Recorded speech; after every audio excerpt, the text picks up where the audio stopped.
नमस्कार दोस्तों, कैसे हैं आप सब। आशा करता हूँ आप सब ठीक हों। दोस्तों, आज की जो कहानी है वो बेहद डरावनी है और ये सुनकर आपको बहुत ज़्यादा मज़ा आने वाला है। तो बिना किसी देरी के आज की कहानी को शुरू करते हैं।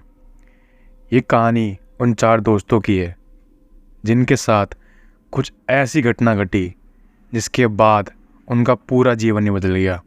आइए जानते ऐसा क्या हुआ था। मुंबई शहर में रहने वाली प्रिया शर्मा अपने दोस्तों के साथ रवि, साहिल और विजय के साथ शिमला जाने का प्लान बनाया। वह सब शिमला जाने के लिए बस में बैठ गए। कुछ ही देर में प्रिया सो गई। अचानक प्रिया की नींद खुली तो उसने देखा कि बस में कोई नहीं था। बस का ड्राइवर भी नहीं था। बस अपने आप ही चल रही थी। उसके सारे दोस्त भी बस में नहीं थे। ये सब देखकर प्रिया डर के मारे ज़ोर ज़ोर से चिल्लाने लगी। अचानक उसे लगा कि उसके पीछे कोई खड़ा है। जब उसने पीछे मुड़कर देखा तो वहाँ पे एक औरत बैठी हुई थी। उस औरत का चेहरा जला हुआ था। ऐसा लग रहा था कि किसी ने उसके चेहरे पे एसिड फेंका हो। ऐसा भयंकर चेहरा देखकर प्रिया ने ज़ोर ज़ोर से चिल्लाना शुरू कर दिया, बचाओ बचाओ बचाओ। और अचानक प्रिया की नींद उड़ गई और एकदम डरी हुई और पसीने से भीगी हुई थी। पास में बैठे हुए विजय ने पानी की बोतल दी और बोला, शायद तुमने कोई सपना देखा होगा। थोड़ी देर बाद सब शिमला पहुंच गए और एक होटल पर रात बिताने के लिए रुक गए। दूसरे दिन वे सब मिलकर होटल के पास वाले पहाड़ पे घूमने का उन्होंने प्लान बनाया।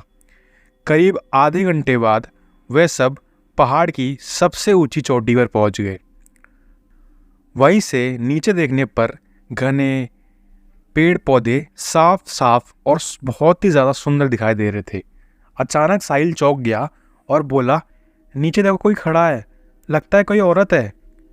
विजय और रवि भी देखने लगे लेकिन उन्हें कुछ भी नहीं दिखाई दिया और बोले, तू पागल हो गया है क्या? इतने घने जंगल में कोई स्त्री कैसे आ सकती है? तुम्हें शायद कोई भ्रम हुआ होगा। उसके बाद वे सब खुली जगह पर चले गए। रात होने वाली थी, इसलिए वे सब ने पहाड़ पर ही रुकने का फैसला किया। इसलिए उन्होंने वहाँ पर एक तंबू लगाया और खाने पीने का सामान बाहर निकाला।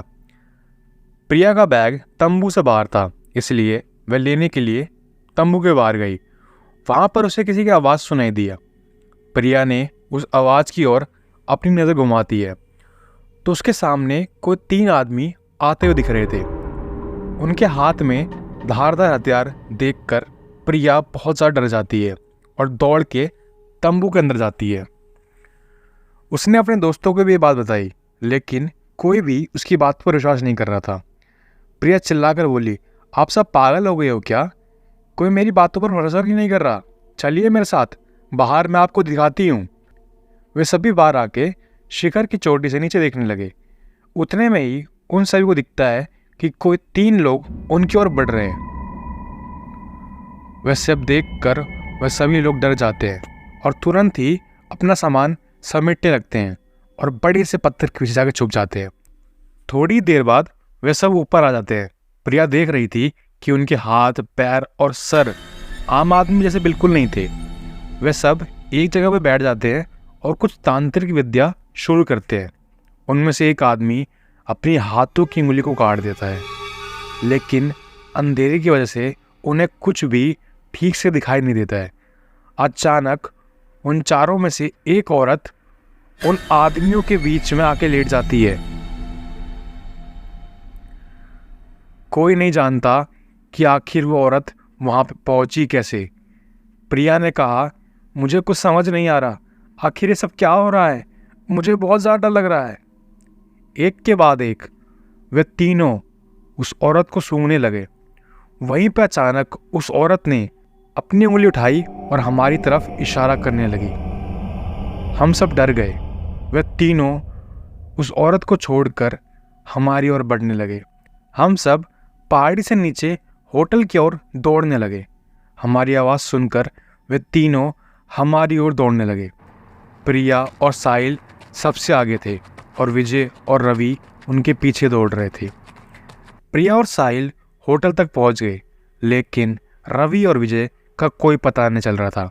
हमने होटल वालों को सारी बातें बताई और उन्होंने हमारी बात सुनकर कहा कि यह पहाड़, उस पहाड़ पे कोई नहीं जाता। वह पहाड़ एक श्रापित पहाड़ है और जो भी वहाँ जाता है वो कभी वापस नहीं आता।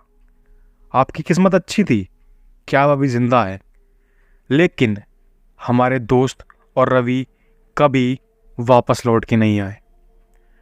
हमने उन्हें ढूंढने की बहुत कोशिश की, पुलिस कंप्लेन भी करवाई, लेकिन इसका कोई फर्क नहीं पड़ा। तो दोस्तों, ये थी आज की कहानी। आशा करता हूँ आपको कहानी पसंद आई हो। अगर आप अभी तक बने हुए कहानी में तो कमेंट में अपना नाम ज़रूर लिखें, जिससे हमें ये पता चले कि आपने हमारी कहानी को पूरा सुना है। आज के लिए इतना ही, मिलता है आपको अगली वीडियो में। धन्यवाद।